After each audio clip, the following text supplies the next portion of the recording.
forget to subscribe my channel Hang Duk Mana. Sas. Assalamualaikum, selamat datang lagi ke channel Hang Duk Mana. Mari kita dengar respon Datuk Kawamin terhadap isu apa? Bersatu dakwa rasuah dalam projek Tabatan Banjir. Aktivis dari Bersatu hari ini membuat laporan polis atas dakwaan berlaku rasuah melibatkan jutaan ringgit untuk mendapatkan projek Tabatan Banjir.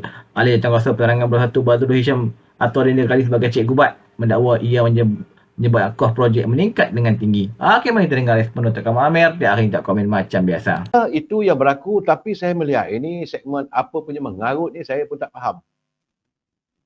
Bila orang menuduh itu dan ini, saya lihat saudara bagaimana, saya cakap terus terang. Cikgu Bat ni dia dulu adalah ahli anggota Parti Keadilan. Sekarang ni tiba-tiba nampak serangannya yang terbaru bila dia mengatakan bahawa Nek Nazmi saudara, selaku Menteri Sumber Asli dan Kelestarian Alam, sebab semalam dia buat laporan polis, Cikgu Bat mengatakan adanya elemen korupsi. Jadi saya merasakan, sekali lagi saya nasihatkan, kalau boleh, kalau ada perdamaian, berdamailah. Sudah-sudahlah kita. Ini sampai ke peringkat apabila Nek Nazmi mengatakan bahawa dia sedang menimbangkan untuk mengambil tindakan undang-undang. Satu kes lagi. Jadi apakah nanti mahkamah kita ini penuh dengan tindakan undang-undang? Pembicaraannya berlarutan setahun, 2 tahun, 3 tahun. Macam mana kita hidup must be move on? Saya bila tengok begitu, saya geleng kepala lah.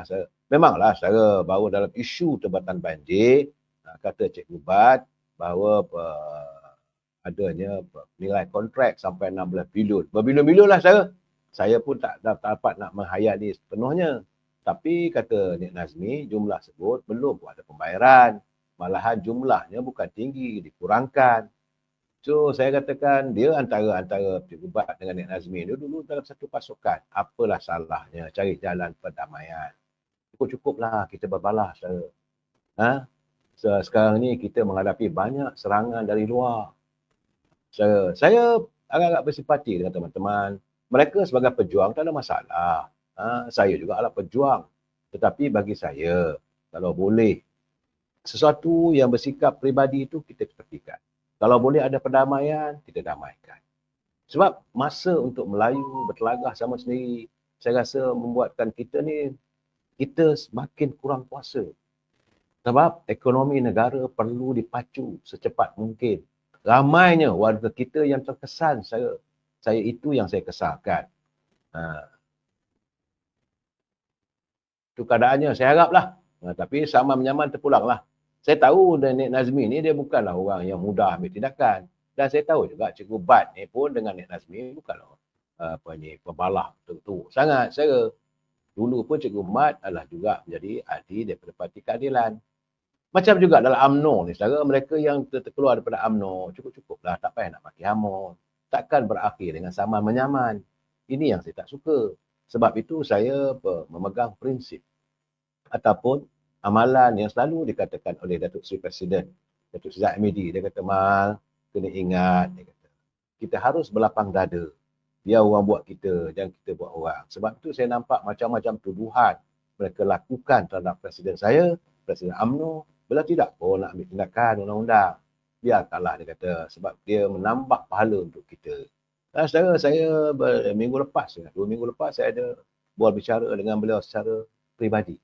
Beliau membuat perbandingan bagaimana dia kata kita ni seharusnya kita menyantuni dan kasihkan Nabi Muhammad. Sepatutnya kita ikutlah sunnah atau ajarannya. Baginda Rasulullah kena serang macam-macam, dia kata.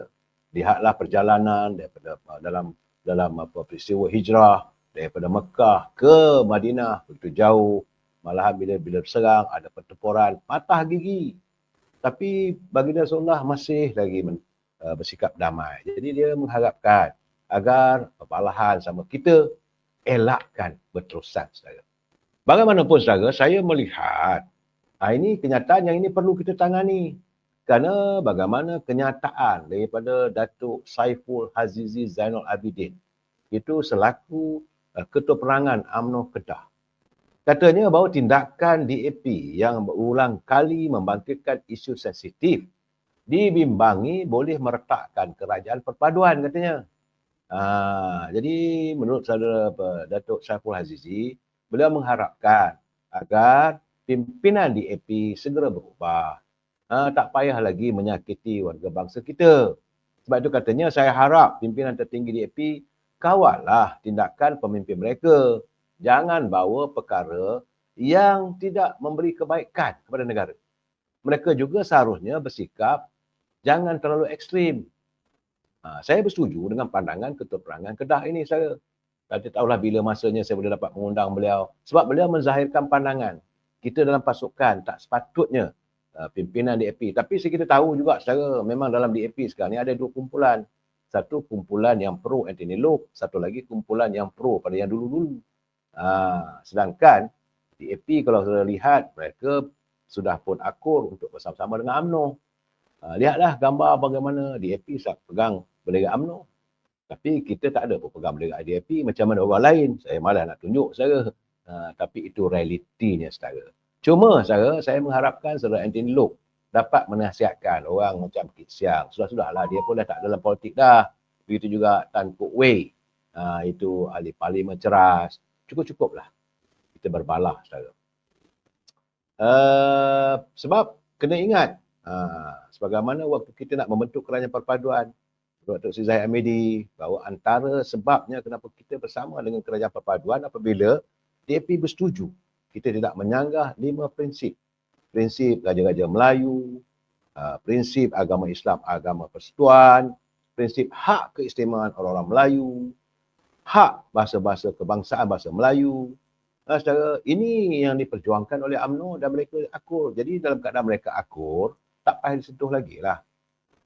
Jadi sepatutnya keadaan ini janganlah berterusan. Sebab itu saya bersetuju juga pandangan daripada saudara Ahli Majlis Tinggi UMNO, Datuk Wak Zakasi. Bila mereka menuduh kononnya bahawa UMNO ni dijadikan sebagai alas kaki DAP. Ini tak betul saudara. Sebab itu katanya Ahli Majlis Tinggi UMNO, Wak Zakasi kata tuduhan oleh Ketua Pemuda PAS Afnan Hamimi itulah cubaan untuk memecah belahkan hubungan antara parti UMNO dengan DAP. Itu matlamat mereka. Sebab itu kita mengingatkan pimpinan DAP, kendurkan. Cukup-cukuplah katanya. Jadi sebarang kenyataan yang dikemukakan oleh pemimpin atau ahli DAP yang kontroversi akan dieksploitasi oleh PAS. Ada kalanya bersifat pribadi dan hanya berupa cadangan. Jadi belum pasti dilaksanakan kerana perlu disetujui oleh Kabinet. Dan menurut Datuk Fuad Zakasi, dia kata UMNO tidak akan bersetuju jika ia tidak sesuai dengan dasar perjuangan parti. Bagaimana sekarang ni saudara? Ada hikmahnya juga. Betul juga kata pandangan Datuk Fuad Zakasi. Ada hikmahnya. Apabila kerajaan hari ini ternyata bahawa kita bukan penjilat. Kita bukan orang yang akur apa saja kenyataan daripada DAP. Kalau ada kenyataan-kenyataan yang menyentuh soal kepentingan bangsa, kita akan songsong. Sebab itu saudara, bila saya ingin menjelaskan bila UMNO dituduh kononnya lari dari asas perjuangan. Jadi persoalan yang benar tu saya. Benar ke UMNO lari dari asas perjuangan? Kita saya baca detail lagi dekat Malaysia Kini. Dia berkata pada November tahun lalu kerajaan membatalkan kontrak untuk projek Tempatan Banjir bernilai 7 bilion yang dilaporkan diberi menerusi dengan terus oleh pentadbiran sebelumnya dan akan menilai semula proyek itu adalah sebahagian daripada peruntukan 15 bilion untuk menangani banjir. Badrul berdakwa walaupun penilaian semula dikatakan untuk mengurangkan kos peruntukan untuk projek Tempatan Banjir telah meningkat kepada 16 bilion. Kos naik kerana dia kena bayar rasuah, dakwanya ketika sidang media di Ibu Pejabat Polis Daerah IPD Dan Wangi. Yalah, tiba-tiba Cikgu Bat pula nak kata bersatu ni nak memburukkanlah konon-kononnya kerajaan ni ada rasuah pula. Sedangkan kes Tempatan Banjir ni masa PM merintah dulu. Macam-macam lah Cikgu Bat ni. Okeylah tuan-tuan, mari terus menyokong kajian perbualan dari Pihak Ibrahim. Assalamualaikum.